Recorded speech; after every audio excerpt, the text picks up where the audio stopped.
Bene, eccoci insieme anche oggi. Puntata quanto mai delicata, perché tratta un argomento che ha interessato e interessa tantissimi piccoli imprenditori nel Veneto e nel nord-est, quello del rapporto con le banche. Le vicende bancarie degli ultimi mesi poi hanno veramente scoperchiato una pentola in cui tante persone si sono trovate coinvolte e spesso in questo ingranaggio stritolate. Vincenzo Fisichella, il nostro ospite, lo abbiamo conosciuto nel 2011 perché era stato candidato ad un premio per l'innovazione tecnologica. Piccolo imprenditore artigiano di Sant'Elena in provincia di Padova. Lo ritroviamo oggi perché il 20 gennaio scorso ha mandato una lettera ad alcuni organi di informazione e alle autorità competenti minacciando il suicidio davanti al Tribunale di Padova. Provo a inquadrare la vicenda.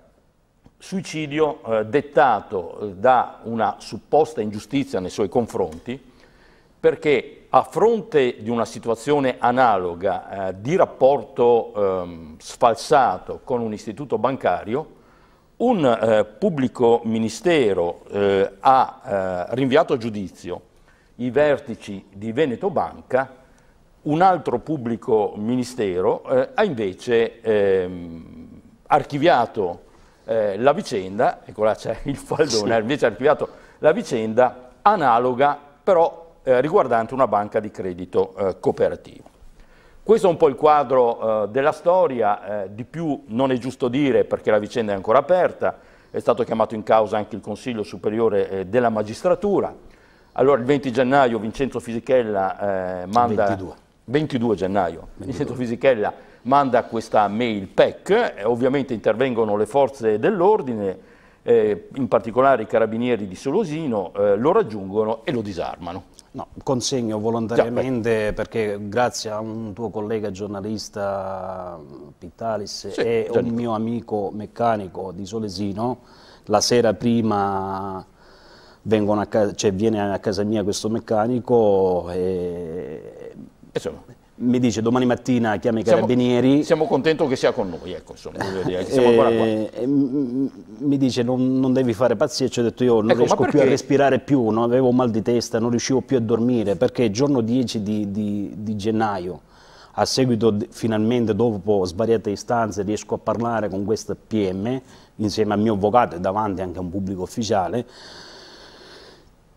perché nell'ultima istanza che avevo presentato... Ecco, ma senza perderci adesso nelle vicende giudiziarie, capisco che c'è un aspetto umano, però a me interesserebbe di più capire la vicenda di Vincenzo Fisichella imprenditore. Com'è che dal 2011, imprenditore di successo, arriviamo oggi a essere ex imprenditori, tutto a seguito di questi rapporti evidentemente quello che avevo denunciato all'autorità non corretti con le banche.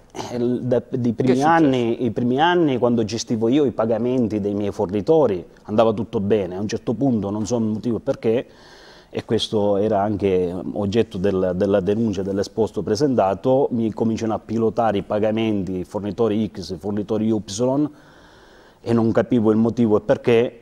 Ma poi la questione riguardava molto gli interessi applicati, se non vado errato. Io nel frattempo... Veneto Banca, se non vado errato, è stata rinviata a giudizio dal PM proprio su questo, su quelli che in qualche maniera vengono definiti, ho letto, interessi usurai.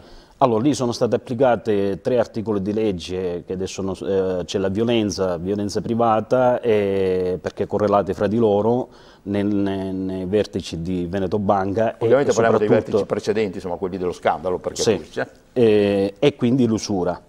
E la cosa che a me mi ha fatto non stare più in me stesso, perché comunque sono anni che sto lottando su questa cosa qua, com'è possibile che un pubblico ministero si comporta in una maniera nello stesso tribunale, con le stesse perizie fatte dallo stesso, come dire, perito mio di parte, uno conduce le indagini in maniera imparziale, dapprima scrive 20 persone, tutto CDA sul registro indagato, comunica alla prefettura come tutto dovrebbe essere e poi rinvia a giudizio con questi capi di imputazione. E un altro si comporta in maniera diversa, ma questo voglio dire, può starci nel giudizio individuale, ripeto. Mi pare sia stato chiamato in causa anche il Consiglio Superiore della Magistratura su questa vicenda, deciderà chi di competenza. E a me invece vorrei sapere quanto è costato all'imprenditore Vincenzo Fisichella questo percorso? È costato un'azienda? È costato un'azienda, è costato anche, come dire, l'attenzione nella fase anche di crescita dei miei 4 figli, perdere la fiducia loro, cioè, anche se in un certo senso poi questa azione mi ha fatto, come dire, riprendere quella dignità che giustamente anche, cioè, quello che hanno sofferto di più sono i miei figli, non sono solo come figura di imprenditore, perché passata questa vicissitudine mi hanno fatto ragionare, pubblicata quell'articolo che c'è stato su un quotidiano territoriale, sul Mattino, mi sono reso conto che quello stesso giorno ho ricevuto decine di telefonate da altri imprenditori. Sì, questa è una cosa che mi ha colpito. Cioè, io mi sono ritrovato, invece di essere aiutato, ad aiutare altri imprenditori, disperati, peggio di me. Un'altra vicissitudine mi ha colpito questo imprenditore di Treviso che, cioè, a perizia CTU, accertati 508.000 euro, di cui c'è una Veneto Bank e un'altra BCC, non è la stessa, ma è sempre il gruppo ICREA. Cioè, un PM fa richiesta di archiviazione anche lì, perché 500 e passa mila euro di interessi è una cifra, da come mi è scritto, posso far leggere anche il messaggio, questo imprenditore, è una cifra residua. Cioè, allora è un problema di sistema. Allora è un volere politico, cioè, che cos'è questo? Cioè, la giustizia per i forti ci deve essere, per i deboli no. Cioè, un imprenditore che denuncia queste ipotesi, fra virgolette, di reato, perché si dovevano celebrare in un'aula di tribunale, certo, e non in uno studio televisivo, che cos'è questo? È un volere politico? Parliamo del rapporto con le banche, perché nelle vicende che hanno coinvolto le banche venete, insomma, recenti, spesso si è messo sotto accusa anche il cliente, dicendo fondamentalmente, insomma, dovevate stare più attenti. Ma dovete stare più attenti. Lei l'ha pagata e la sta pagando pesantemente. Io ho perso tutto, tanto già fra pochi giorni ci sarà l'asta sia di casa mia che anche del famoso immobile che è stato oggetto del premio Sapio. E cosa voglio dire? Cioè, se avessi deciso io la gestione monetaria... Lei si fidava? Se avessi deciso io come avevo iniziato e andava tutto bene, ma a un certo punto quella decisione mi è stata violata. Cioè... Vabbè, ma lì ci sarà stato un motivo che non conosco, non lo so. Ma voglio chiedere al cittadino, all'imprenditore Vincenzo Fisichella, nel momento in cui lei andava in banca, perché poi alla fine lei ha chiesto dei mutui, imprenditore edile, aveva bisogno evidentemente di denaro per crescere, insomma, ma come fanno tutti? Concessi, sì, non è certo, che non me l'hanno dati, c'è l'assurdità che me l'hanno dati. Ma il problema è che non l'ho potuti gestire. E perché? Cioè, io ho stipulato dal notaio e ho dato delle garanzie pari al doppio. Io ho dato di garanzie tutto il mio patrimonio immobiliare. Perché non potevo gestire i pagamenti? Cioè, ci sono imprenditori che non hanno l'accesso a credito. Io ce l'ho avuto, ma non ho avuto la facoltà di decidere.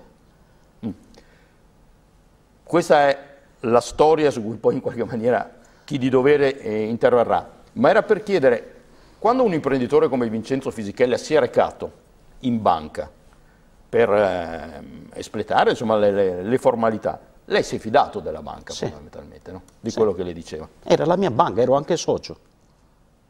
Lei non aveva la possibilità e la capacità di capire, oltre a un certo limite, perché poi... Ma i rapporti erano già cominciati dal 2004, cioè i rapporti andavano bene, 2004, 2005, 2006, 2007, 2008... Poi è cambiato qualcosa. E a un certo punto che cosa è cambiato? Ero sempre la stessa persona, anzi, stavo crescendo. Cioè, portato anche l'innovazione tecnologica, parametri Kyoto 2020, ti ricordi? Cioè, dovevo, come dire... Ho fatto ricerca e innovazione, cioè dovevo, come dire, ero alla fase proprio del culmine di dire... Finalmente ce l'ho fatta, ho dimostrato le capacità anche nell'innovazione che ti può portare a crescere. E a un certo punto che cosa è successo? Stavo crescendo troppo in fretta. Il mio immobile in questione... Il che cosa non lo so qual è il motivo.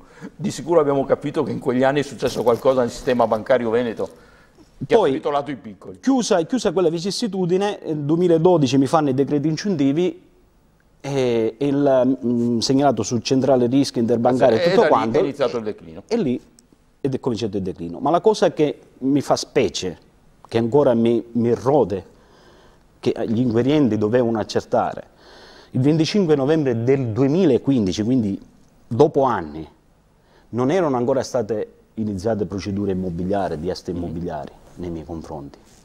Per pura casualità trovo una macchina davanti al mio immobile, della quadrifamiliare, che è quasi ultimato, quindi mancano i serramenti e si può entrare tranquillamente. Che c'era all'interno il direttore generale e un amico suo che mi è stato presentato come amico suo immobiliarista, uno dei migliori clienti della banca.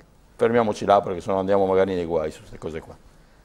Bene, devo sempre stare, l'inchiesta è aperta, il CSM farà il suo dovere. Quello che le posso dire, spero insomma, in qualche maniera di aver spiegato un po' la vicenda, soprattutto il cittadino oggi di fronte alla giustizia si trova che a parità di situazione, almeno ritenuta tale, un pubblico ministero si è comportato in una maniera, un altro pubblico ministero si comporta in altra, e questa oggettivamente è una di quelle cose che fa, vuol dire, impazzire un po' il cittadino. Quando in questa vicenda, come devo dire molte altre, mi sono sentito tradito dallo Stato. Onestamente mi sono sentito tradito dallo Stato.